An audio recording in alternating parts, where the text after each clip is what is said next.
Good morning, prepper friends.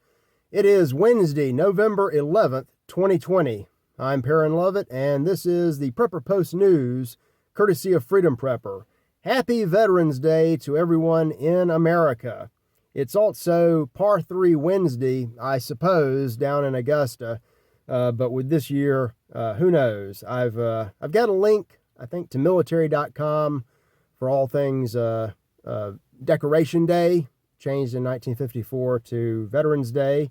And also, I don't think I have a link, but if you're interested in sports or golf or the Masters this year, visit masters.com for all the information that you need, since no one is being allowed on the course. Getting right down to it, I was talking to Scott recently about, I've got a couple, I don't know if I should make these announcements yet about Freedom Prepper, new and cool things coming, but I want to give a shout out to Daisy Luther over at the Organic Prepper. She's moving mountains to keep free speech alive for the prepper community, and she's got a forum going. Look for something similar to that from FP before too long. An alternative that we control, that is not big tech dominated and cannot be taken away so easily from us. And I've been sitting on these. I want to make it larger so I can see. Thank you for watching all the YouTube videos, but I noticed last week that we were getting little messages underneath the videos. The first one said something like, the election may be contested. See the fake news for the real story. Well, thanks. And now it says the AP has called the presidential race for Joe Biden. See big media for the real story. Thank you so much for that. I personally will wait on the official results to come in, but we'll get to that because that is dominating the news like nothing else. But Daisy had a story the other day at Organic Prepper about a protest that may be coming later this month. The truckers of America have united, and they're going to slow down delivery of goods all over the country. Things like this have happened before, but if you think about this, the way our cities are set up with crisscrossing interstates and exit ramps at strategic places, it would only take a couple of 18-wheelers to completely shut down traffic in Houston or Atlanta or Chicago. So roll on, 18-wheeler.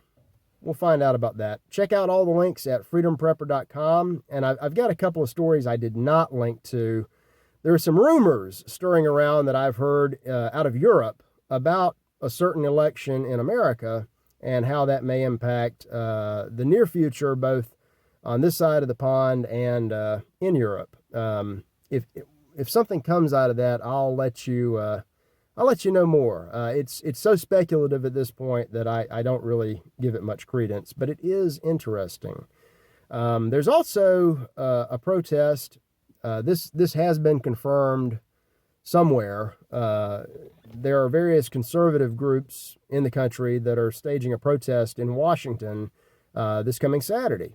And I think they want to get 1 million people to show up in support of the president, President Trump, the current one.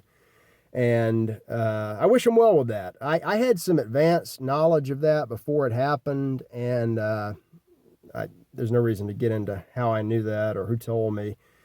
But we'll find out. And everybody else in the world is waiting to find out about this election too. The media has spoken. We've had all the rhinos have given in.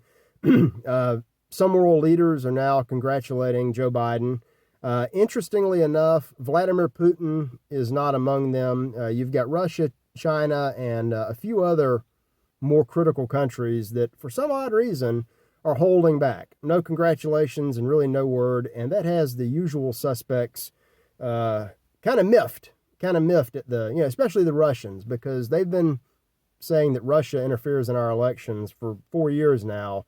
And now that the election has gone the way they want it, Russia is being quiet. Story about that from Russia Today. Let's see. I'm singing. Yes. Now, what I'm waiting on is another odd story. There's someone else who oddly has not addressed this, and that is the GSA, the General Services Administration of the U.S. federal government, which is their main purpose for existence is to ease transitions from one administration to the next. And for some reason, they have issued no official statements. There's been no order presented for anyone to sign.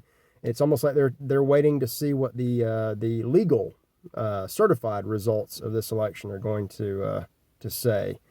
I've got some more information, another RT story from Scott Ritter, former U.S. Marine, or I guess there's no such thing as a former Marine, but a U.S. Marine writing for RT on the challenges that the Biden and Harris administration may face abroad because of the various changes that Trump has caused during his tenure. For whatever else he is or is not, the man has certainly stirred things up. So he's got some information about how this might affect relations with NATO, Turkey, Israel, Iran, Russia, and some more. Check that out. Mitt Romney, we know where he has gone. But, and a lot of, I think George Bush W has congratulated Biden. That's great. But apparently we have people that are still holding out, waving flags, carrying crucifixes and firearms to various protests here and there. I've got a story linked up from The Sun, and I've got a nice little picture there of some folks out, looks like in Florida, waving flags, got the Trump-Pence signs out after the election. And we have miracles that just never cease outside of the election, thank God, although this may be tied to it. I had a theory that throughout 2020, the pandemic, as soon as we knew something about the election, especially if it went the Democratic way, then all of a sudden, the pandemic would just go away. And it's certainly out of the headlines now, thanks to the contested election. But this story came out. Pfizer apparently has a vaccine that they say is going to be 90% effective against the coronavirus. That's great if it's true. So they say that's coming soon. They also said that they were not part of Operation Warp Speed. I don't know if you followed that. I really haven't. But CNBC has got a story on this Pfizer vaccine, if in fact it exists. And I wonder if it's not just going to be like a flu shot that's good against some strains, but the slightest mutation might account for that 10% of ineffectiveness, and if they're going to have to update it year to year, and if those updates aren't going to be based on a guess. But we're going to find out. No word from Dr. Grover about that as of yet, but just the hint that there may be something coming down the road to end this has sent the stock market up. So keep an eye on that. I've got another link. Let's see. And this is funny, but it's very sad. It's a story I saw in the Atlanta Journal-Constitution. The title caught my eye. Zoomies and Roomies. In the schools, about half of the kids have gone back to the public and the private schools. And those are the roomies because they're literally in the room. All spaced out with these plastic dividers and their mask on. And it's all the pictures I see are just heartbreaking because there's one demographic that's virtually immune to this pandemic, and yet they're being herded up like prisoners of war, even more than they already are in these schools. The Zoomies, of course, are the online kids who participate via Zoom. And the thrust of the story is reconciling how to effectively educate these two groups. So I'll let you read that. The end of last school year and the beginning of this school year has been anything but smooth. And, we're talking about an institution that was already, by its own reported numbers, on very shaky ground. To say they've engaged in funny business is an understatement. this is an industry that is kind of light on teaching, light on education, but really big on testing. And all of a sudden, because of what the virus did, they just scrapped all their tests. And the kids weren't even in school. And most of them weren't even logging on.